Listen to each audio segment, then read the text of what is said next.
Hello there, it's Michael Kies. I'm author of the Make More Sales series of seminars and also author of the book Unreasonable, The Power of Expectations. And I hope you're having a great day in this wonderful world of real estate.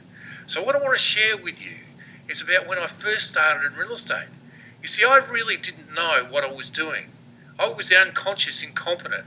I used to waste time driving buyers around all over the countryside, showing them so many properties and they weren't buying.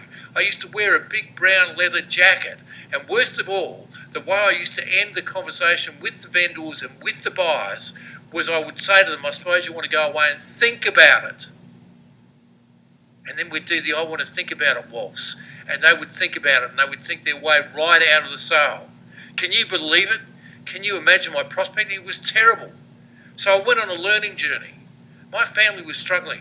We were living in a tiny 80 square metre house.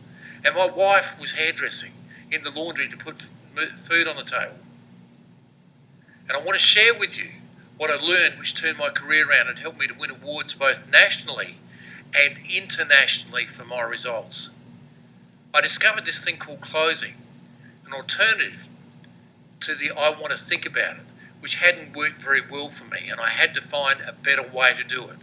And today I want to share with you the 3 most simple to implement closes that I've learned over the years. Of course, there are so many more, and those of you who have attended my seminars have over 40 different closes in your manuals, but these are simple and quick for the time we have today. The first one I want to share contributed to me making 19 individual house sales after a 7-week-long sales slump where I hadn't sold a house for 7 weeks, and I've told you about that. When you're with a buyer, look them straight in the eye and ask them if they want to buy the house. Just say, do you want to buy the house? This can be quite intimidating sometimes, can't it? Well, that's because throughout our lifetime, our parents have always said, be careful. And to break that down even further, they say, stay inside your comfort zone. Don't get outside your comfort zone. But things only happen. We only get results when we get outside of our comfort zone. And so ask them if they want to buy the house, and it's that simple. The second close I want to talk about is the ascending close, which involves getting the vendor or the buyer to say yes as many times as possible. We touched on this a few weeks ago for the vendor, but I just want to give you an example for the buyer which works so well. So when you're with a buyer and you're taking them through a house, so you really like the open plan living area, don't you? Yes. And the bedrooms are a great size for the family, aren't they? Yes. And the distance to the local amenities are good for you, aren't they? Yes. So why don't you just buy the house? Yes. You get the yes momentum going and you ask them the question, why don't you just buy the house? I love that little negative close. It works so well, and you can get them to buy the house. And the third close is used after the first close, and it's called the silence close. So ask the question, do you want to buy the house? And then shut up. So many times we ask a question like that and then renege on it with a comment like, I suppose you want to think about it.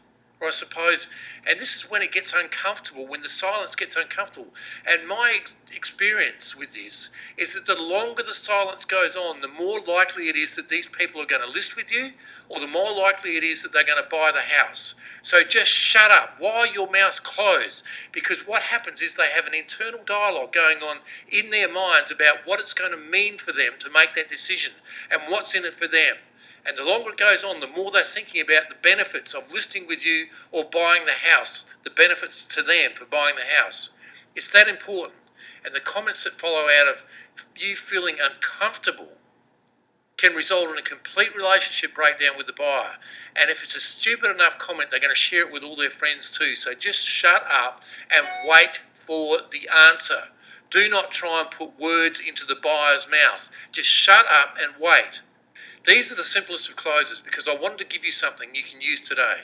Rehearse them and then use these today, and then leave a comment below the video and let me know how you go and if these videos are adding value to you and your life. Thanks for your time today. This is Michael Kies saying goodbye.